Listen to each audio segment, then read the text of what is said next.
एक बार गांव में दो भाई अपने अपने परिवार के साथ रहते थे। एक भाई अमीर था तो दूसरा गरीब। दिवाली आई, सारे गांव में खुशियां मनाई जा रही थीं, परंतु छोटे भाई के पास तो खाने लायक भी कुछ नहीं था। वो बड़े भाई के पास मदद मांगने गया। बड़े भाई ने दुत्कार कर बैरंग वापस भेज दिया। बेचारा उदास लौट रहा था कि रास्ते में एक बूढ़ी अम्मा दिखाई दी। बूढ़ी अम्मा के पास लकड़ियों का एक बड़ा सा गट्ठर था। बूढ़ी अम्मा ने उससे पूछा, क्या बात है बेटे, बहुत उदास हो? दिवाली पर तो खुश होना चाहिए। काहे की दिवाली अम्मा, मेरे भाई ने भी मेरी मदद नहीं की। मेरा परिवार भूखों मर रहा है और मैं कुछ नहीं कर पा रहा। यदि तुम मेरी मदद करो, इन लकड़ियों के गट्ठर को मेरे घर पहुंचा दो, तो मैं तुम्हें वो दूंगी जिससे तुम अमीर हो जाओगे। छोटा बूढ़ी अम्मा के पीछे चलता हुआ लकड़ियों के गट्ठर को उनके घर छोड़ आया। बूढ़ी अम्मा ने छोटे को एक मालपुआ दिया और बोला, जंगल में जाना, एक जगह अजीब तरह के 3 पेड़ दिखेंगे, जिसके पास एक चट्टान होगी। ध्यान से देखोगे तो चट्टान के कोने में गुफा का एक मुंह दिखेगा। गुफा में चले जाना, वहाँ 3 बौने रहते हैं। उन्हें मालपुआ बहुत पसंद है। तुम उनसे धन मत मांगना, बल्कि कहना कि मुझे पत्थर की चक्की दे दो। छोटा भाई बूढ़ी अम्मा द्वारा बताए गए रास्ते को ढूंढता हुआ चल पड़ा और गुफा दिखते ही वो उसके अंदर चला गया।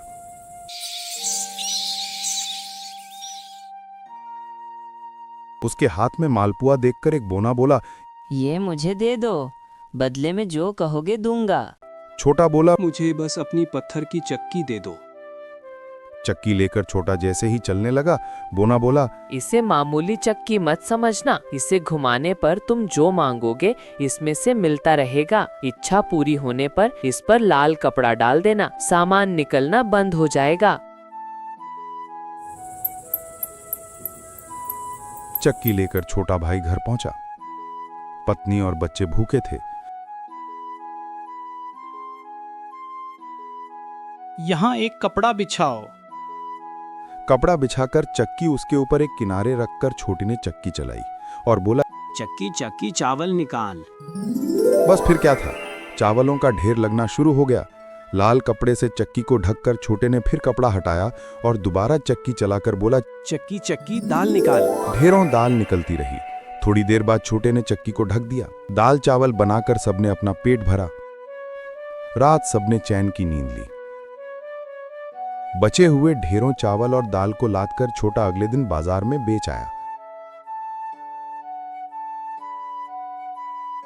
वापस आकर उसने फिर वही क्रम अपनाया और इस बार ढेरों गेहूं, चावल, भिन्न भिन्न दालें चक्की की मदद से निकाली और बेचकर ढेरों पैसे कमाया। दिनों में ही वे अपने भाई से भी ज्यादा अमीर हो गया।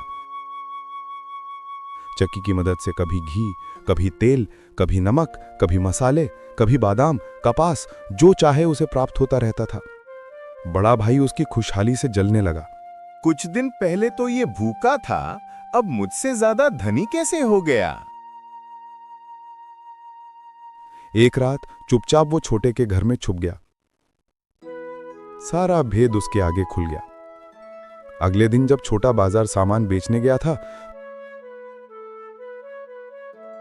तो बड़ा भाई छोटे के घर पहुंचा और उसके घर से चक्की चुरा कर ले आया और अपने परिवार को लेकर दूर कहीं टापू में जाकर बसने के इरादे से घर से चल पड़ा। समुद्र किनारे पहुंचकर उसने एक नाव खरीदी। सभी उसमें बैठ गए और नाव में बैठकर टापू की ओर चल दिए। एक बेकार सी चक्की लेकर घर-बार छोड़कर हम कहाँ जा रहे हैं? बड़े भाई ने पत्नी की जिज्ञासा शांत करने के लिए चक्की को घुमाया और बोला, चक्की चक्की नमक निकाल। बस फिर क्या था, नमक का ढेर नाव में लगना शुरू हो गया और नाव डूबने लगी। बड़े भाई को चक्की बंद करने का उपाय तो पता नहीं था। उन सब की जल समाधि बन गई। सभी चक्की समेत समुद्र में डूब गए।